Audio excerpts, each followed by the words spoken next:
Сәлем. Сенімен бірге Есен апай. Бүгін біз ұбт-дағы жиі кездесетін бір сұрақты сенімен талқылап көреміз. Кеттік. 1933 жыл Жапония құрамынан шығып кеткен халықаралық ұйым. Яғни бұл жерде бізде А варианты ұлттар лигасы, үштік пакт, Антанта және біріккен ұлттар ұйымы берілген.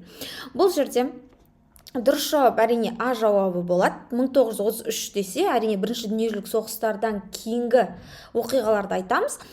Бұл 1931 жыл, бізде 1931 жылы Жапония Манчжурия яғни Манчжурия жерін басып алады, солай мен атайды өздері.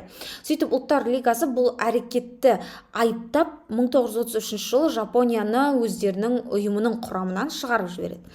В вариантында үштік пакт тұр. Үштік пакт ол бізде 1940 жылдарға тиесілі оқиға Германия, Италия және Жапония арасындағы келісім шарт деп қарастырсақ болады. Антанта бізде 1907 жылдары құрылған бірінші дүниежүзілік соғыс кезіндегі әскери ұйым десек болады. Бұл 33 жылға түк қатысы жоқ, хронологияға келмейді. Ал Д варианты ол мүлдем басқа кезең, 1945 жылдар уақыты. Бұл екінші дүниежүзілік соғыстан кейінгі керемет уақыт деп айтсақ болады.